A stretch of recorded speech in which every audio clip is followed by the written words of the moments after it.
U ime Otca i Sina i Svetio Duh. Amin.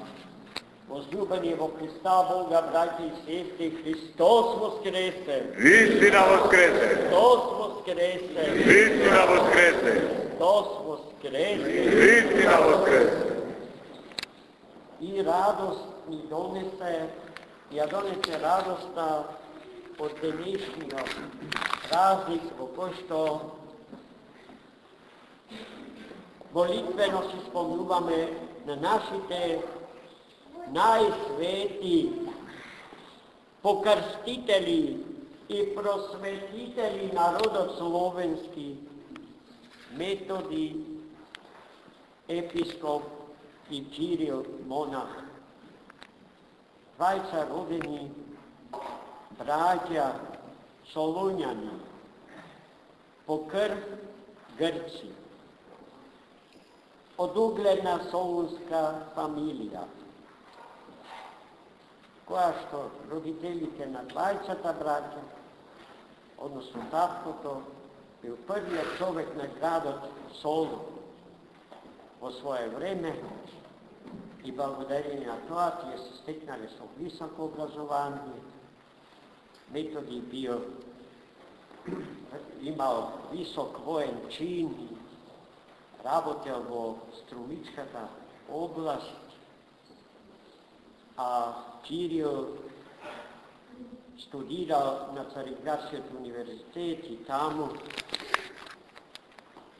био професор на тој универзитет, десна рака на најголемото светило на Светата Црква Божја во 9 век, светиот патриарх Фотий Цариградски. Но, бидејќи сме ограничени со време, за жал, јас просто не знам на кој начин го пресметале времето до 11 часот, не знам. Која е таа нивна формула? Барем да беше до 12 ќе ги разберете. Зошто до 11? Може ли до 11 и 11 да покажат невидена прецизно? Но сега мораме да покажеме послушност кон законите на оваа држава и правилата на живење во нив. Затоа, браќи и сестри, само ќе кажам дека овој ден е ден на просветата и образованието на сите словенски народи, на сите словенски, и православни, и неправославни народи. Затоа што во овој ден словенското паганско битие се осветли однатре од светлината, надсветлосната светлина Божја. Темнината на незнаењето беше заменита со светлината на вистинското богопознание.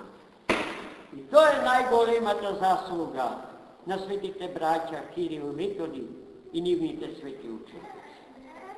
А не калемарските и сите други вештини, за кои што некои наши представници на науката сакаат да зборуваат. Тие биле сестрано образовани луѓе.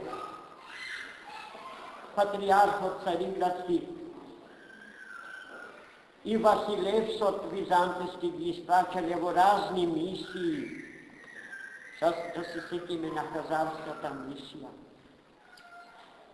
Мисијата среде хазарите, среде еврејски народ кој што веќе го нема, постои, но примио светлината Божја, се покрстиле благодарение на мисијата на светите браќа и најзначајната мисија од сите мисии меѓу словените во Моравија. Нив им ја дожиме просветата не само на душата, туку и на умот, бидејќи бевме дарувани со писмо. И првата книга што родот словенски ја исчита е Светото писмо. Не знам друг народ на планетава Земја кој што својата ученост, своето прво, но вистинско знаење го започнува, го црпи, го темели во најсветата книга, во книгите на сите knjigu. I potom, što drugo da se kaže, vidite, što i da kažeme, zašto i da se patime, če si ispostavi дека njim im go dolžime. A gledajte, nije, što velikem si go upropastihme, jasno je дека i praznikot na svetите prosvetitelji sme spremni da si go upropastime. I sekoj drug golem praznik. Kako da sme ja izgubile svetlinata na prosvetata Božja. Kako da ni treba povtor da se pokrsti, povtor da se evangelizira. Zašto nadvorešno i formalno sme hristijani, no po suština za žal pada. Gospoda ne spasi, izbavi od kalta, odživi od tvojeg, во кој што тонеме по нашата собствена немудрост. Христос воскресе! Христина воскресе!